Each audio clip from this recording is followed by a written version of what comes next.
Salmo 78, 1 al 8. Amén. Dice así: escucha, pueblo mío, mi ley. Inclinen vuestro oído a las palabras de mi boca.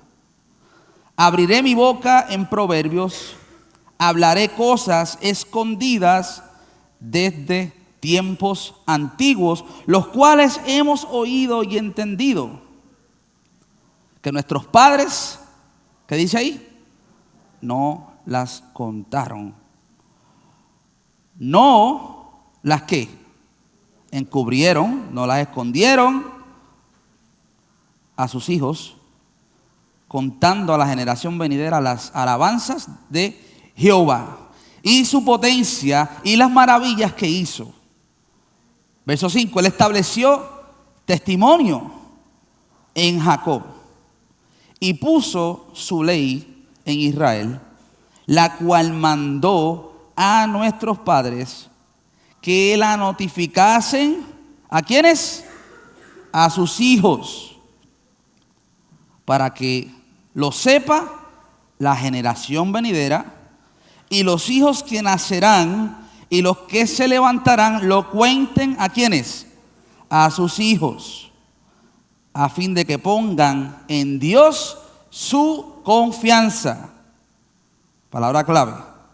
Y no se olviden de las obras de Dios, que guarden sus mandamientos y no sean como sus padres, generación contumaz y rebelde, generación que no dispuso su corazón ni fue fiel para con Dios su espíritu. Dios bendiga su palabra en esta mañana. Y levante la mano los que son padres aquí. Y los que se me quedaron, que no escucharon la pregunta, la voy a hacer otra vez. Y por favor, haga el ejercicio conmigo otra vez. ¿Quiénes son padres aquí y madres? Ok. El mensaje es para todos nosotros. No piense que es para el que está al lado suyo. Es para usted. Es para usted, y si su esposo está aquí, para su esposo, y si su esposa no está aquí, es para usted también. Interesante este Salmo 78, y es larguísimo, hermano. Es larguísimo, tiene mucho ahí. Un poema. Es un poema, pero qué interesante poema este. Nosotros vivimos en tiempo, por si usted no se había dado cuenta, y yo sé que tenemos los niños hoy acá, y yo sé que va a ser un reto, pero le hemos orado al Señor para que podamos enfocarnos. Y la razón por la cual no hay niños hoy es porque al final nosotros, como iglesia, vamos a estar orando y comisionando 2 grupos que van a comenzar una tarea importante la semana que viene, próximo domingo. Así que es importante que tanto ellos estén aquí, porque ellos también tienen hijos, y toda la iglesia estemos aquí para escuchar este mensaje que prácticamente es como el inicio de una nueva etapa aquí en la Iglesia Bautista Conexión Hispana de Lake Wells.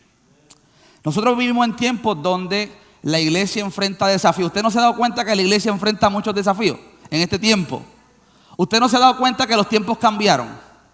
¿Usted no se ha dado cuenta que la frialdad ha cubierto las iglesias? Y yo sé que muchos de nosotros, mayormente los más jovencitos, por no especificar solamente en ellos, pero los jóvenes, ¿qué pasa últimamente con la juventud cuando llega a cierta edad? ¿Qué pasa? Se van. Y usted no se ha hecho la pregunta, ¿por qué se van los jóvenes? ¿Por qué se van los jóvenes? Yo me fui. Yo les he dicho muchas veces a ustedes, yo vivía en el edificio de congregación, porque cuando no hay nadie no es iglesia. Yo vivía en el edificio de congregación. Yo les he dicho a ustedes que yo estaba allí lunes, miércoles, jueves en los ensayos con mi papá, viernes con los jóvenes, y para ese tiempo yo me congregaba sábado, así que prácticamente toda la semana yo estaba, el único día que yo estaba en mi casa era el domingo y los martes, y cuidado. Pero cuando llegué a una edad, ¿qué pasó? ¿Qué pasó conmigo? Me fui, me largué. Hay muchas circunstancias que me rodearon. Una de ellas, mi familia. Una de ellas, mis padres, todos aquí tienen familia, ¿verdad que sí? Todos tienen padre y madre, algunos yo sé que se criaron con ellos, algunos lejos, todo el mundo tiene circunstancias diferentes. Pero en el caso mío, mi mamá se sentaba en la cama conmigo todas las noches a orar, a leerme un versículo. Y no dormía sin orar, literalmente. Eso era toda la noche. Ella se acostaba en mi camita con mi sabanita de cuadritos, círculo y triángulo, que todavía me acuerdo, a aprenderme el versículo de memoria de la semana. Porque yo tenía que ir a mi clase en la iglesia y la lección era larga, hermano. No es como ahora que le damos un párrafo y usted llora. La lección era larga. Todos los días era un capítulo para los niños. Hoy en día los papás dicen, ¿qué les pasa a esta gente? ¿No se dan cuenta que se creen que yo no tengo cosas que hacer? Había una dedicación, había un enfoque, aunque mis padres no fueron perfectos. Y claro, ¿verdad? Después cuando me hice joven, pues entendí muchas cosas también, pero ellos hicieron dentro de lo que pudieron para que yo no fuera como ellos y sus antepasados también. En mi familia, mis padres rompieron con un ciclo de familias que no servían a Dios. ¿Quién es aquí así? Que usted se levantó en un entorno donde ustedes fueron la primera de su familia que comenzaron a servirle, que conocieron a Dios. Pero antes de usted, sus padres o eran religiosos malos, porque así nos criamos, con una religiosidad malísima, una religiosidad hueca, una religiosidad que Cristo no está en eso. Pero nos han dicho que Cristo está allí. Por lo tanto, era algo nuevo para nosotros. Mis padres vivieron perdidos por mucho tiempo, pero un día mi mamá tuvo la oportunidad de recibir el estudio bíblico y por ahí mi papá vino por ese lado. Y aunque mi papá tardó bastante tiempo realmente en llegar a donde está hoy, fue un proceso difícil. Y se lo digo porque yo he analizado mucho mi vida y la de mis padres también. Como hablaba Alberto les comentó algo acerca de un asunto y un tema que vamos a estar estudiando los varones y no se quedan atrás las damas van a entrar en unos temas importantes. Pero hablábamos de la niñez y hablábamos de cómo nos criaron y hablábamos cómo veíamos la vida a través de nuestros padres y dónde estaba Dios en todo eso. ¿Y por qué somos hoy como somos? No es porque estamos locos, Iván. Es porque hubo un crecimiento de unas maneras, bajo unos temores, bajo unos miedos, bajo inseguridades. Y de momento, cuando el Señor nos toca la campana para ser verdaderos hombres, lo menos que sabemos hacer es hombres. Pensamos que sí, que nos la comemos, pero realmente no. Y estos días yo hablaba con un varón y yo le decía, tú y yo no sabemos nada, nada. Pensamos que sí, Margarita, pero no sabemos nada. ¿Sabe por qué? Porque esto no está en nuestra cabeza. Esto no es parte de nuestra cabeza. Esto no rige nuestra cabeza. Esto no gobierna nuestra cabeza. Y a veces uno se aprende un versículo y uno siente que ya escaló a la montaña, el monte Everest. Pero no es así. Y el Señor a través de su palabra nos instruye, nos hace ver la crisis que hay, de la cual quizás hemos sido parte nosotros de esta crisis que hoy se ve. De una manera u otra, si usted analiza su caminar, usted puede identificarse como que es parte de esta crisis que hoy en día se ve. En Estados Unidos aproximadamente 4.500 a 5.000 iglesias cierran sus puertas cada año. Esto es bastante, hermano. Mientras que solo alrededor de 3.000 nuevas son abiertas. Así que hay un déficit de 2.500 a 3.000 iglesias. Factores como, usted sabe bien que estamos lidiando con el aspecto cultural, que ya no somos, como dijo por ahí una vez el señor Obama, él expresó y dijo, ya no somos una nación cristiana, ahora somos una nación budista, somos una nación hindú, somos una nación musulmana y somos Grecia parte 2. Hay un buffet de dioses ahora y la gente escoge el que le da la gana. Porque esto aquí es free speech, ¿no? Tú tienes libertad de religión. Al punto que puedes adorar al mismo diablo si tú quieres. Y eso está por ahí, hermano, ya. Ahora hacen caravana con el diablo y los cuernos y la gente dice adoramos a Satanás, pelado, punto y se acabó. Y ahora, bajo la misma ley que una vez quizás nos protegió como iglesia, ahora bajo esa misma ley de libertad de religión, ahora pueden montar un pequeño club de satanismo en la escuela para guiar a nuestros hijos allá. ¿Qué les parece? ¿Qué les parece? Piensen en eso. Yo he meditado mucho en eso. La misma ley que de un principio los peregrinos, huyendo de la persecución de la religión en Europa, ponen esta ley, Ángel, para protegernos, pero ahora, ¿qué pasa? Esa misma ley viene por otro lado y nos pilla. Porque para aquel tiempo quizás no había gente como hoy, que abiertamente adoran lo oscuro y te lo dicen en la cara. Dicen, yo adoro a Satanás y ese es mi Señor. Y ese me da lo que yo quiero. Y esos son los artistas, hermano, los artistas que a nuestros hijos les encanta escuchar. Esa gente le sirven directamente a él. Yo le decía a los jóvenes un día, ¿verdad? Y yo espero en el Señor que se arrepienta un día de sus pecados. Él tiene la misma oportunidad que yo tuve. Pero yo escuchaba a este cantante que realmente hasta el talento, ¿verdad? Lo poníamos en duda. Y él decía, miren, yo estoy aquí porque yo era un bagger, yo trabajaba en Econo, en Puerto Rico, yo era nadie. Y un día le entregué mi alma a Satanás y mira dónde estoy ahora. Y los jóvenes se emocionan por eso. Y los jóvenes hoy en día sienten una atracción a la oscuridad de esa manera. Y muchos buscan cuando quizá usted y yo estamos envueltos en nuestras cosas. Ellos andan allí con el teléfono buscando todas estas curiosidades. Y aparece un videito en TikTok. Y aparece un videito en Facebook. Y aparece algo en YouTube. Que los atrae. Y les pone esto en el corazón. Así como cuando la serpiente se acercó a Eva allá en el Edén. Y le dijo, con que Dios te dijo que tú no vas a morir.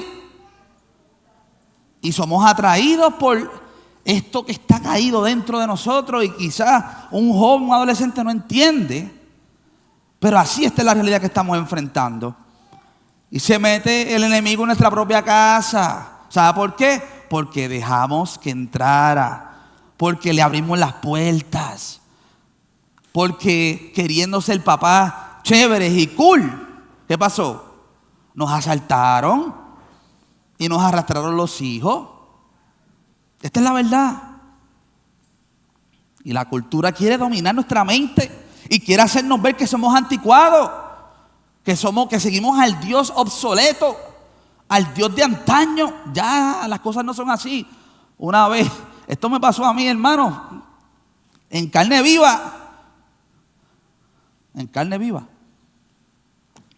una conversación. Y yo me sentí bien impotente en ese momento cuando me dijeron, estos no son los mismos tiempos que tú viviste, estos no son. Tú no entiendes lo que está pasando con nosotros ahora. Y no hay conexión, hermano. Muchas veces los jóvenes no tienen conexión con los adultos. Hay un eslabón perdido. Y yo me he encontrado ahí muchas veces sin saber entender cómo lidiar con mi hija también. Ustedes saben que yo tengo mi hija también. Y por muchos años nosotros bregamos con jóvenes. Pero cuando me tocó a mí lidiar con mi hija, en esas partes, ¿verdad? Como todo ser humano que llegamos a esa etapa, entender y hacerle entender, y solamente el poder de Dios puede hacer algo en el corazón de estos jóvenes, hermano. Mi pregunta es si usted entiende esto.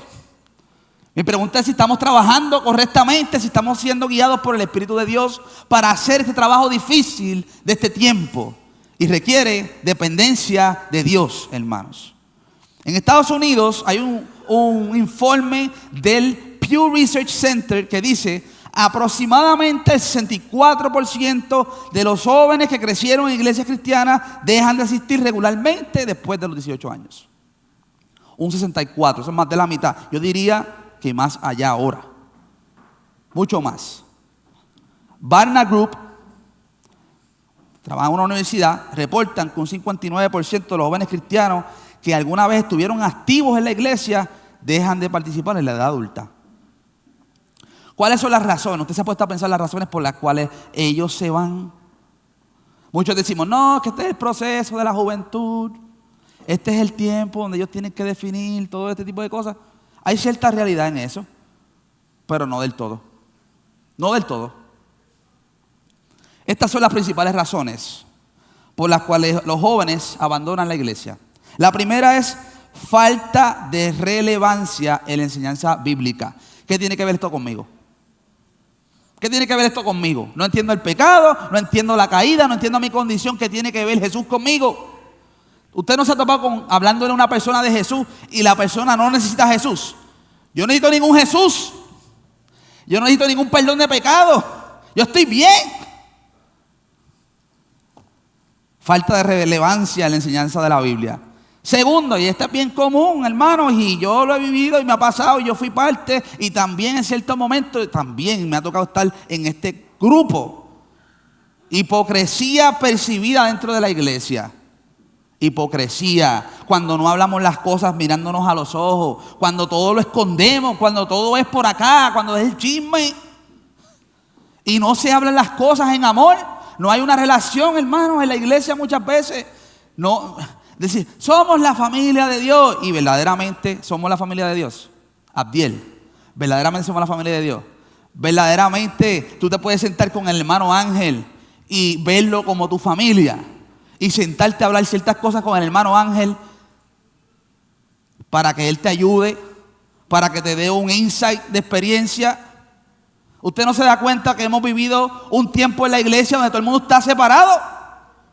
No hay una cultura de unidad, no hay una cultura de familia, no hay una cultura de importancia entre unos y otros. Simplemente pues acá y allá que se resuelva. ¿Ve? Hipocresía percibida dentro de la iglesia. La influencia de ideologías seculares en las universidades. Y esto, Sammy estos días estábamos hablando, su clase de humanidades, y eso es guerra allá adentro, literalmente desde que empieza la clase, desde el principio. Dependiendo del maestro también, hay maestros que tratan de respetar y hay maestros que les encanta ser usados por el mismo diablo para hundir a los jóvenes en sus ideologías. Usted, le voy a recomendar que, voy a compartirlo por el chat también. Es bastante largo, pero es bastante curioso. Hay un video, ustedes saben, esta arca que construyeron allá en Kentucky, se llama The Ark Encounter. Entonces hay un video en YouTube donde este pastor y estudioso de la Biblia, muy bueno él, invita a uno de los ateos más grandes de Estados Unidos, científico que muchos de los jóvenes conocen. De hecho, yo les enseñé la otra vez el video y sí, Sean y Sammy sabían quién era el hombre. Yo no sabía ni quién rayos era ese hombre. Pero ellos lo conocían, es el hombre de la ciencia en internet. Y el hombre va allí bien guapo, ¿verdad? Con su gabán y su lacito. Y el hombre del Ark Encounter lo invita, vente. Porque el hombre es ateo y porque en el Ark Encounter ahí hay unas cosas, hay unas exhibiciones donde bíblicamente se explican una serie de cosas que los ateos niegan, los científicos niegan.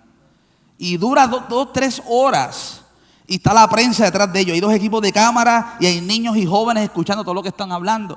Y hay una parte que el hombre, una niña le dice al ateo, yo creo lo que él dice.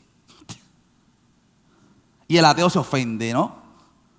Y no se queda con esa. Él dice, niñita, cuando tú crezcas, busca tu propia respuesta. Busca tu propia respuesta, le dice. Busca tu propia respuesta, te estás lavando el cerebro. Y esa es la mentalidad que muchas veces hacen quedar a nuestros jóvenes. ¿Por qué? Porque no están preparados. Porque no están preparados. ¿Y por qué los jóvenes y los niños no están preparados? Alguien que me conteste. ¿Por qué? ¿Alguien quiere hablar? ¿Alguien, un valiente que diga algo? Adelante, José. Porque en casa no se le enseña. Esa es la verdad. Porque hoy en día los padres sentimos que no tenemos las herramientas ni tenemos la capacidad de hacer el trabajo. ¿Cierto o falso? ¿Cierto o falso? Nos pegan contra la pared. Mira, es hasta por una clase de 2 más 2 es 4, una asignación, y uno está así, comiéndose las uñas, porque hasta la matemática es diferente hoy en día. 2 más 2 es 4, pero ahora te enseñan otras cosas para tú llegar al 4, literalmente. Muchas veces es así. Y los papás están confundidos y siempre tenemos que buscar a alguien que ayude y que haga esto. Y nos hemos desentendido de la responsabilidad de poder preparar a nuestros hijos. Así que la influencia de estas ideologías del mundo en las universidades los atrapan, y como ellos tienen tremendas respuestas para nuestros jóvenes y los intimidan con su conocimiento, los jóvenes se derriten ahí en una esquina y empiezan a echar para atrás y a decir, esta religiosidad en mi casa es como que media floja. No hay respuesta, hermano. Le hemos dejado el trabajo a los pastores de jóvenes, le hemos dejado el trabajo a los ministerios de niños. ¿Y qué pasa con esta cultura presente? Ya estamos viendo los resultados hace tiempo. Y podemos hablar de esto toda la semana. En Europa, hermano, ya está hundida. Europa, la iglesia ha tenido un descenso drástico. Y ustedes saben que el evangelio viene ¿de dónde? De allá. En el Reino Unido, menos del 5% de la población asiste a una iglesia. Menos del 5%. Hace unas décadas atrás, un 20% de la población. Hay un estudio, otro estudio de Evangelical Alliance en United Kingdom, que también en Europa, 70% de los jóvenes criados en la fe la abandonan cuando son adultos. Y muchas iglesias en Londres y París y esta área de allá se han convertido en cafeterías, museos o centros culturales porque la gente ya no asiste a la iglesia. ¿Qué pasó allá, hermano? ¿Qué pasó allá? ¿Qué pasó con los avivamientos? ¿Qué pasó con Charles Spurgeon? ¿Qué pasó con Jonathan Edwards? Los avivamientos de los 700, los 800, ¿qué pasó? ¿Murió? Tenemos una amiga que vivió en Escocia. ¿Escocia era, Pamela? Una amiga vivía en Escocia y ella decía que las iglesias eran literalmente museos porque nunca había nadie allí. Eran lugares fríos y solitarios, como los cementerios. Usted no ve los cementerios llenos, ¿verdad que no? Usted lo ve lleno de lápidas.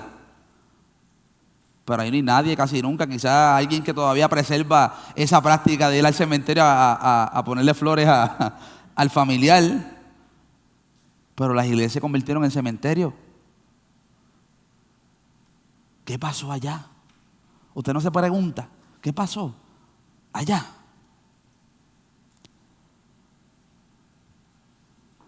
En Latinoamérica, que somos los hispanos, del 40% al 50% de los jóvenes que asisten a la iglesia en la adolescencia, la abandonan cuando comienzan ya esa parte de la adultez temprana. Y lo mismo, los movimientos, la influencia, las amistades, las universidades. Bueno, a nivel global hay un abandono de la fe grandísimo. ¿Y usted sabe otra cosa? Yo estuve asistiendo a unas conferencias entre los años 2015 al 2020, antes del COVID. Y usted sabe que era lo más que hablaban allí sin querer ofender a nadie. Aquí, que tenga el pelo blanco, ¿verdad? Decían, usted va a estos eventos de tantas iglesias y lo más que usted ve allí es pelo blanco. Así decir. Lo más que se ve en las iglesias es puro pelo blanco. Aquí cerquita ya han cerrado iglesias, hermanos, porque no hay nadie. Porque se van muriendo los viejitos. Y ya no hay nadie. Yo he visto secretarias de 96 años en iglesias. ¿Por qué? ¿Qué está pasando? ¿Qué está pasando? Piense. ¿Y hacia dónde vamos? Bueno, estos son los tiempos que estamos viviendo. ¿Qué vamos a hacer? Salmo 78, 1 al 8. Lo primero que vamos a hablar rapidito aquí es un llamado a escuchar. La primera cosa que el Señor habla en este salmo a través de Asaf, en este poema, es prestar atención a la palabra de Dios, algo que hemos estado repitiendo en los últimos sermones. Y la expresión: escucha, pueblo mío, la enseñanza, inclinen su oído a las palabras de mi boca. Presten atención, presten atención, presten atención. La pregunta es si hay disposición a escuchar lo que el Señor llama al pueblo a hacer. ¿Verdaderamente hay disposición a escuchar? Nos quejamos siempre del problema, pero realmente todo comienza con escuchar. Escuchar lo que Dios está diciendo. Mi pregunta para ti es: ¿estás escuchando tú del todo, con atención, lo que el Señor está hablando a tu vida y lo que el Señor está hablando a su iglesia en este tiempo? Y segundo, cuando uno escucha, no solamente el sonido que usted está percibiendo en el aire, sino que realmente esa palabra pueda entrar ¿en dónde? En su corazón y en su mente. Pero no solamente que entre allí, hermano, sino que ¿qué? Permanezca. ¿Cuántas veces usted escucha? Ahorita José fue arriba, ¿verdad? Y yo estaba haciendo 3 cosas a la vez. Y José está. Y yo no estaba para nada conectado. Él no está, se fue. Y él tiene el nene. Y yo estoy. ¿Qué dijiste? Es bien fácil oír el sonido, pero realmente nada de eso entró a mi mente. Y mucho menos permaneció allí. Para que yo pueda realmente experimentar un cambio en mi vida, no solamente escucho el sonido del aire que viaja, las mismas cosas que escucho a cada rato, las mismas cosas que me quejo, las mismas cosas que compartimos con los hermanos. Esto está malo, esto yo no sé qué va a pasar, esto está terrible, esto está aquello, todas las semanas, todos los días estamos en esa. Pero realmente estamos abriendo el corazón para escuchar y retener lo que el Señor nos está hablando, para que realmente podamos poner en marcha un plan de acción. Porque al escuchar la palabra de Dios y escuchar el mensaje de Dios, debe ser recibido con obediencia delante de nuestro Dios, no actuando como si esto fuera cualquier cosa. Y este es el gran problema de nosotros en este tiempo. Decimos que nos importa, pero la verdad es que no nos importa. No nos importa. Hemos caído en la apatía del mundo igualito. Y aunque andamos así, hermano, como cuando uno se está hundiendo en el agua, con nuestro cristianismo, la verdad del caso es que requiere más allá que extender las manos. Usted no puede ser salvo del agua en el mar, en medio de las olas. Si le tiran una soga, usted no puede solamente extender su mano. Usted tiene que agarrar la soga. Si usted no agarra la soga, usted no se va a salvar. Usted se va a quedar ahí hundiéndose. Es bien fácil hacer así. Pero el truco está, hermano, en usted cerrar la mano. Usted agarrarse.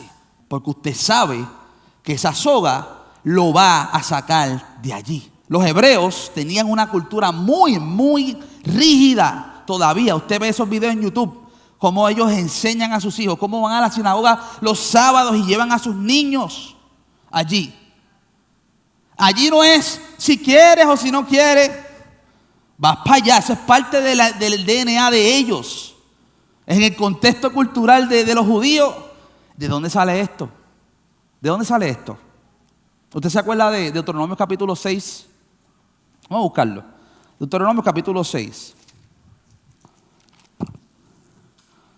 Me encanta porque en la instrucción, cuando Dios le habla a su pueblo de esta manera, me encanta el mensaje del gran mandamiento. Y Jesús habla de esto en los evangelios, el gran mandamiento, ¿verdad que sí? El gran mandamiento. Pero miren lo que hay en el gran mandamiento. ¿Qué acompaña el gran mandamiento? Hay una instrucción clave allí. Y los judíos entendían esto, aunque, ¿verdad?, dentro muchas veces su religiosidad en la que se volvió, pero esta era la base para ellos.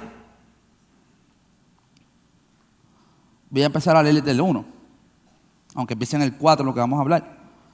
Mire cómo comienza diciendo el 6, verso 1, capítulo 6 de Deuteronomio, verso 1. Estos pues son los mandamientos, estatutos y decretos que Jehová vuestro Dios mandó que les enseñase. Está hablando Moisés, para que ustedes los pongan por obra en la tierra a la cual van a pasar, para tomarla, para que teman a Jehová tu Dios, guardando todos los estatutos y sus mandamientos que yo te estoy mandando. ¿Quién? Tú. ¿Y quién más? Tu hijo. Y el hijo de tu hijo. Tú, tu hijo y el hijo de tu hijo. El mandamiento es para esas 3 generaciones. Para ti, para tu hijo y para el hijo de tu hijo. Todos los días de tu vida para que sean tus días prolongados. Oye pues, Israel, y cuida de ponerlos por obra para que te vaya bien en la tierra que fluye leche y miel. Y se multipliquen como te ha dicho Jehová, el Dios de tus padres. Ahí está toda la bendición de Dios. El 4. Oye Israel, Jehová nuestro Dios, Jehová uno es. Estamos todos de acuerdo ahí, ¿verdad? Todo el mundo está de acuerdo con eso. Jehová uno es. Y amarás a Jehová tu Dios de todo tu corazón, de toda tu alma, con todas tus fuerzas. Y estas palabras que yo te mando hoy estarán sobre tu corazón y las vas a repetir a tus hijos y hablarás de ellas estando en tu casa, andando por el camino y al acostarte y cuando te levantes. Y las atarás como una señal en tu mano y estarán como frontales entre tus ojos y las escribirás en los postes de tu casa y en tus puertas. Cuán importante era que esto sucediera en casa, en una familia judía. Una familia separada para Dios. Ahí hay muchas cosas. Prácticamente le está diciendo que todo el mensaje más claro que pueda haber dentro de tu casa sea este. Y aunque no voy a entrar ahí, simplemente quería ponerlo de base, aunque ese versículo es la base del Salmo 78. Los hebreos eran bien estrictos con la instrucción de sus hijos.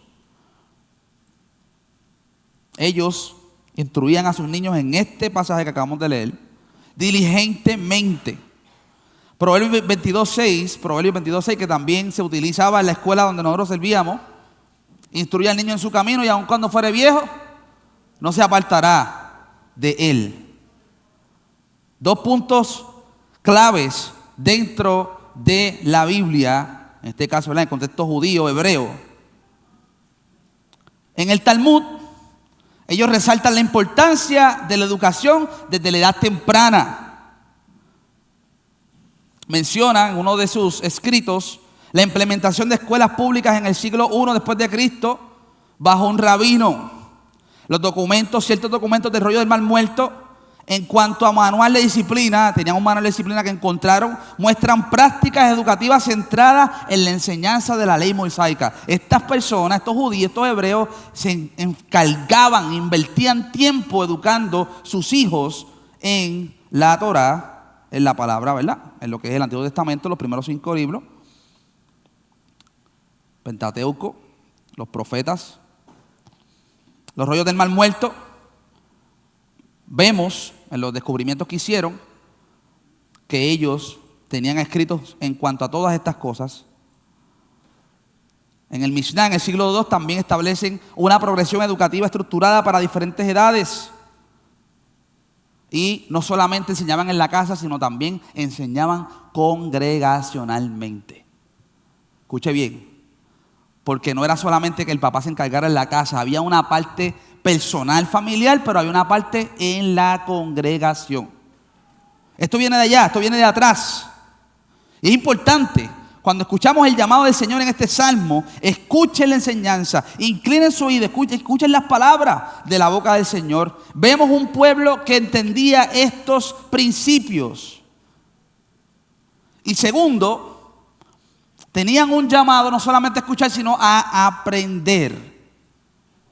Dice el verso 2 al 4, y enfatizamos la expresión: no ocultaremos a sus hijos, sino que contaremos a la generación venidera las alabanzas del Señor, su poder y las maravillas que hizo. Hay 3 cosas aquí, subrayelas, hermano, en su mente. 3 cosas.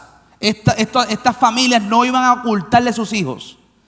Pero no solamente dice, no la ocultaremos a nuestros hijos. Él está diciendo, no la ocultaremos a sus hijos. Está hablando en un término amplio, general. No solamente hablando de hijos que nos pertenecen a nosotros, pero también como pueblo unido, cómo se enseñan unos a otros.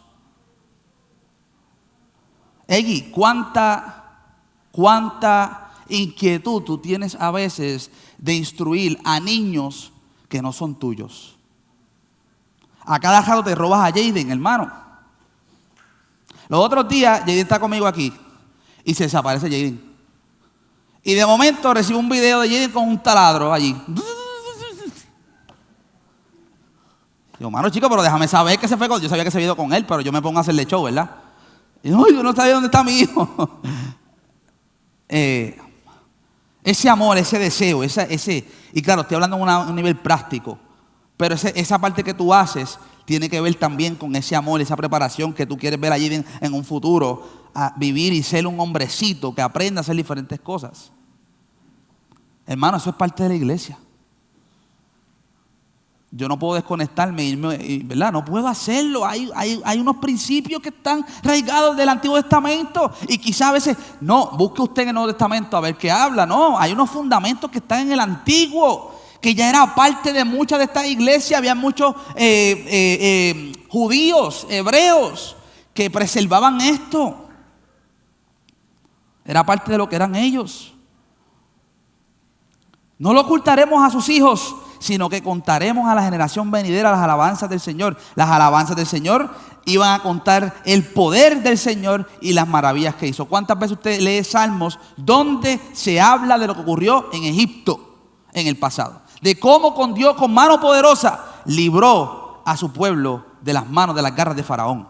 Y son canciones que se cantan allí. Miren esto, eran canciones. ¿Y qué hacen los niños? ¿Se aprenden qué? Canciones. Cuando yo estaba pequeño, yo recuerdo memorizarme canciones de adultos. No solamente eran canciones de niños. Yo me acuerdo una vez que mi mamá siempre me cuenta que había un cantante que se llamaba Carlos Estero, cuando se ponía el cassette en el radio. Y llegó un viernes del trabajo, yo estoy con mi papá y ella dice que yo estaba cantando las canciones de Carlos Estero. Y yo tenía como 3 añitos y yo estaba balbuceando. Pero la alabanza que se ponía en mi casa iba dirigida a glorificar a Dios y yo era parte, mis oídos escuchaban eso. No, ese niño, pobrecito, con gringolas allí. No, hermano, eso es parte de lo que como padres tenemos que hacer. La religión, como nos han hecho ver a nosotros, esto no es religión, esto es la verdad. Nosotros creemos y adoramos al verdadero Dios. No está bajo una fachada de religión. No es la religión del cristianismo, no se deje meter ese embuste. Eso no es cierto. El diablo hizo mucha imitación, pero solamente hay una esencia. Nosotros nos debemos a nuestro Dios. Y somos llamados a hacer este trabajo, a preparar un ambiente propicio para nuestros hijos, para que ellos aprendan, para que sepan de las alabanzas del Señor, lo que hizo en el pasado, su poder y sus maravillas. Y tenemos que nosotros primero como adultos aprender estas cosas. ¿Sabe por qué?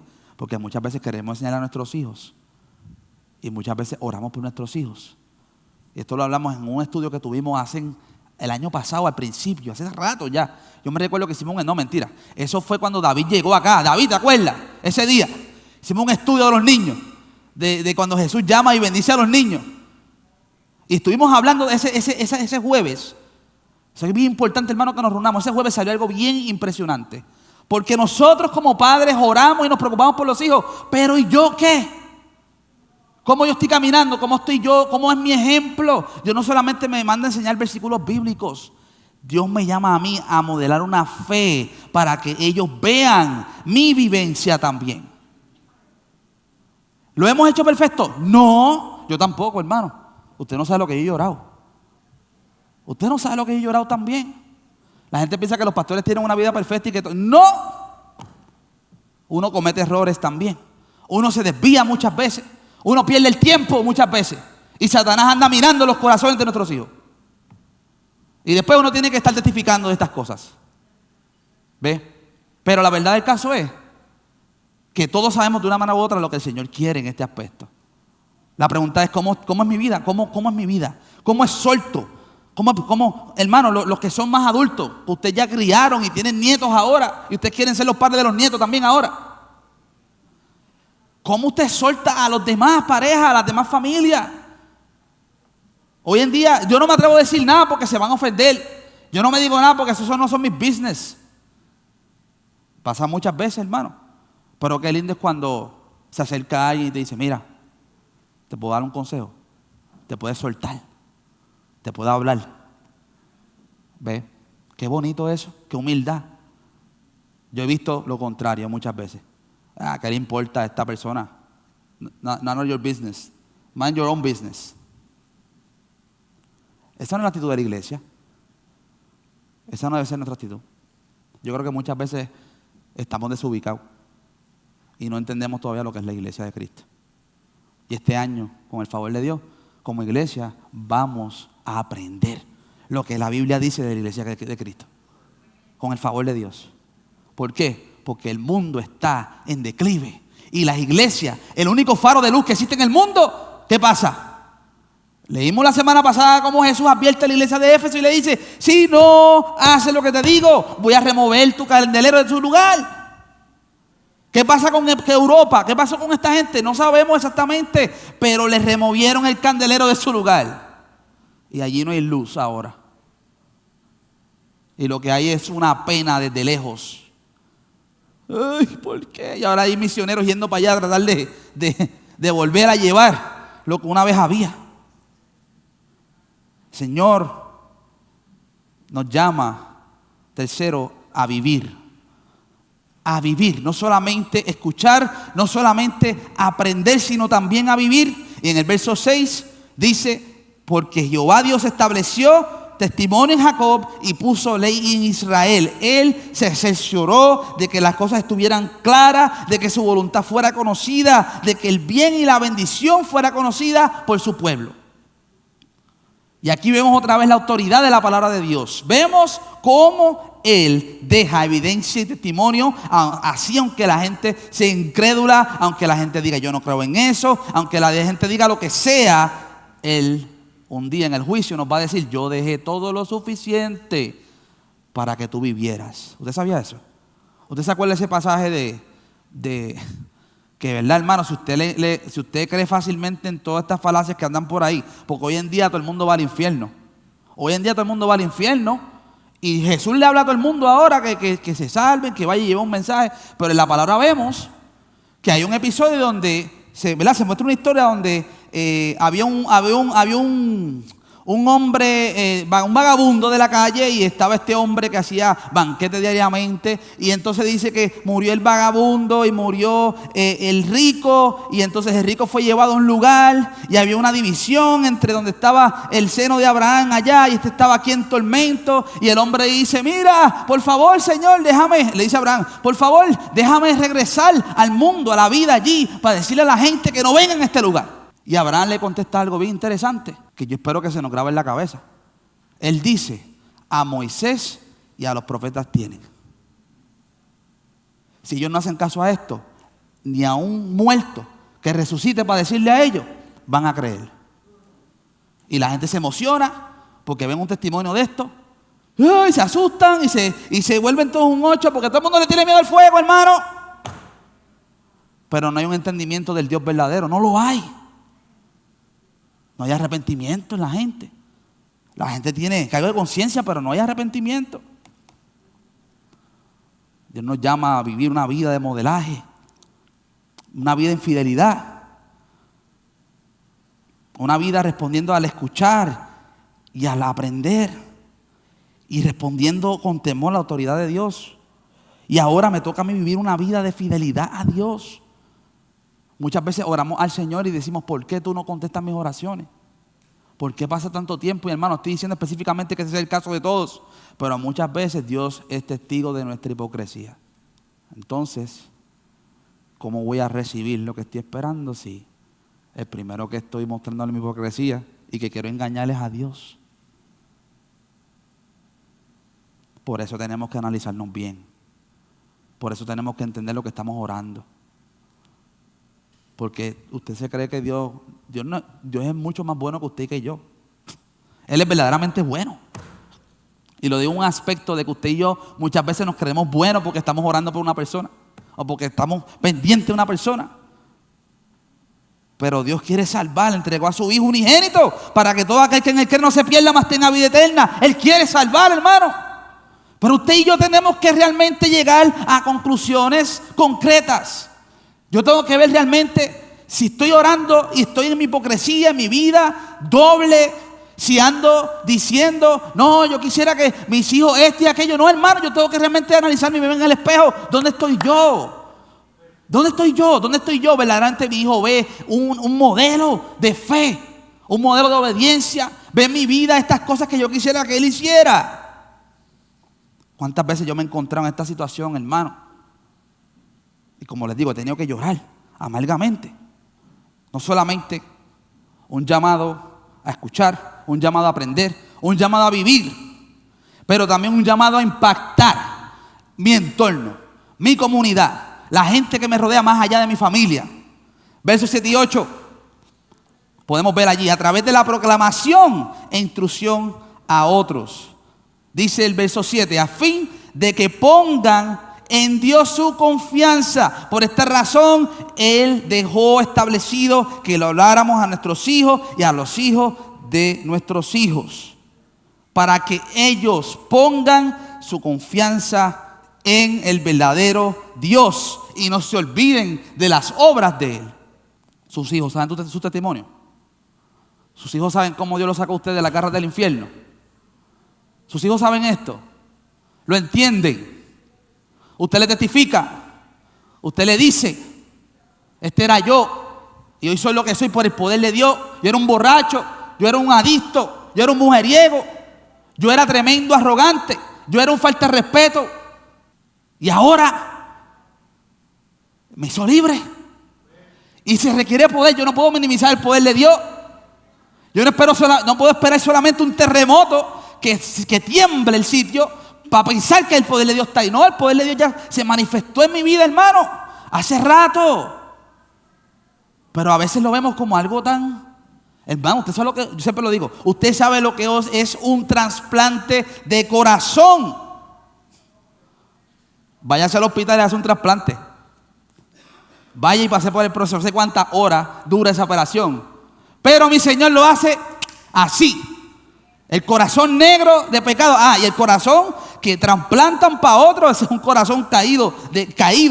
Un corazón que se está muriendo. Pero el corazón que el Señor nos puso a nosotros, un corazón vivo. Y va a latir para siempre, hermano. ¿Cómo usted y yo entendemos eso? No sabemos. Pero así es. Nos dio vida, hermano. Cuando estábamos muertos en delito y pecado. Y nos llama a vivir. Nos llama a impactar a nuestros hijos para que continúen hablándolo a las generaciones futuras, para que impacte la próxima generación. ¿Y por qué? Porque usted y yo sabemos que adorar al verdadero Dios es lo único que tiene sentido en esta vida, como hicimos al principio. La bendición viene de adorar a Dios, de obedecer y vivir para Dios. La bendición del ser humano es de esa manera y no hay más ninguna. Y si no se hace así, ¿qué es lo que viene? Tragedia. Mire cómo termina, cómo sigue diciendo el verso 8. Dice, y no sean como quienes, sus padres, los que vinieron antes, que eran contumaces y rebeldes, sabían la palabra, pero eran rebeldes contra ella. No era un asunto de que, yo no sabía, no, sabíamos y como quiera nos rebelamos contra Dios. Y él dice, este es el remedio, hermano. Este es el remedio. Este es el remedio, según el Salmo, para que nuestros hijos no actúen con rebeldía. Para que no sean como esa generación que no dispuso su corazón. Hermano, escúcheme bien este punto, porque ya vamos a terminar. ¿Qué significa disponer nuestro corazón? ¿Qué significa esto? Disponer el corazón. Él los acusa de que no dispusieron su corazón. Fueron rebeldes, no dispusieron su corazón, ni fueron fieles en su espíritu para con Dios. Dios los está acusando de infieles. Y vivieron las consecuencias este pueblo. La pregunta es, vamos a traerlo aquí hoy. Yo no sé toda la historia de sus hijos o de sus nietos. Lo que pasó ayer pasó. ¿Qué vamos a hacer hoy? ¿Qué vamos a hacer hoy? ¿Vamos a trabajar contra corriente? ¿O vamos a quedarnos de brazos cruzados quejándonos todos los días? ¿Qué vamos a hacer? ¿O vamos a seguir poniendo excusas? Porque hoy en día las excusas llueven. Las excusas llueven, hermano. Empezando por mí. Las excusas llueven. Usted siente si llega a hacer una lista de todas las excusas que usted ha puesto. Hágalo. Yo le aconsejo que haga eso. Enfréntese a usted mismo. Siéntese y escriba todas las benditas excusas que usted ha puesto en su vida para no hacer lo que Dios hace rato le está diciendo que haga. Y sea sincero con usted mismo. La tragedia nos está arropando. Y hemos vivido y hemos sufrido en nuestros propios hogares por esto mismo. Porque no fuimos obedientes a la palabra de Dios. Porque tomamos las cosas a la ligera. Porque adaptamos el pensamiento secular de este tiempo. Y al final decimos, pues allá Dios con ella. ¿Cómo usted y yo vamos a preparar nuestro corazón? ¿Cómo vamos a disponernos de corazón para esta próxima generación? Para que sean fieles a Dios. Para que no tengan que ir al mundo como yo hice. Que no morí de milagro. Que no me maté en un accidente borracho. Dios tuvo misericordia de mí, pero eso no es la normativa. Un SIDA no es la normativa. Estrellarte contra un palo no es una normativa. No es una normativa. ¿Por qué tenemos que tentar a nuestro Dios? ¿Por qué? Para tener un testimonio espectacular. La verdad del caso es que Dios ha tenido misericordia de nosotros y no nos dio conforme a nuestros hechos. Gloria a su nombre. Es la verdad. Pero hoy en día han puesto los testimonios como algo de que gloriarse, hermano. No, se gloríe Dios porque tuvo paciencia y misericordia con nosotros. Y nos volvemos artistas de testimonio, ¿no? Este predicador tiene un testimonio tan tremendo. La gloria es para Dios, hermano. Usted no sabe el otro lado. Usted no sabe cuántas veces Dios estuvo ahí. Mira, como pasó Balaán. Balaán iba para allá y estaba el ángel con la espada. Y el burro vio al ángel. Pero la espada estaba ahí. Pasa más adelante y la vida de este hombre se iba en ese momento. Y el burro fue más inteligente que el tipo. Que el tipo iba en rebeldía contra Dios. Dios le había dicho no, y por dinero este hombre fue para allá a maldecir el pueblo de Dios. Escuche, léase la Biblia, léalo, ahí está. Y el burro vio lo que Balaán no vio. El burro empezó a echar para atrás. El burro fue inteligente, hermano. Así nos atrapa Dios. Hasta que le pilló la pierna. Y empezó a pegarle al pobre burro. Y el burro le habló y le dijo: tú no ves que el ángel está ahí para cortarte la cabeza. Hasta el burro lo estaba defendiendo. Lo estaba guardando. La espada no era para el burro, era para Balaam. Mira que Dios usó un burro para salvarle la vida a este hombre. Mire la misericordia de Dios, hermano. Hasta ese extremo. Y último, tercer subpunto de este último punto del llamado a impactar. La próxima generación. Evitar la tragedia de esta próxima generación. Y formar una generación fiel que continúe haciendo el trabajo. Que continúe haciendo el trabajo. Una generación que levante, dígalo conmigo, discípulos. Discípulos, dígalo conmigo. Discípulos. No asistentes de iglesia el domingo. Discípulos. Él quiere discípulos, Él no quiere admiradores, Él quiere discípulos. Él murió por discípulos. Él instituyó discípulos. y mandó a estos discípulos a hacer más discípulos. Y usted y yo somos producto de ese trabajo que comenzó hace 2000 años atrás, hoy. Aunque sabemos que por la misericordia de Dios, porque hoy en día entramos en una generación que no entiende lo que es hacer discípulos. Por acá Dios nos trajo para ser discípulos. Y no solamente yo, trajo otros hermanos que Dios les dio la capacidad de hacer ¿qué? Discípulos. Y de aquí a un tiempo, la mayoría de nosotros, en el nombre de Jesús, vamos a tener la capacidad de hacer ¿qué? Discípulos. Empezando por nuestros hijos. Empezando por nuestros hijos. La pregunta es: ¿qué va a hacer usted? ¿Qué vamos a hacer nosotros? ¿Cuándo vamos a tomar la decisión? ¿Cuándo vamos a empezar?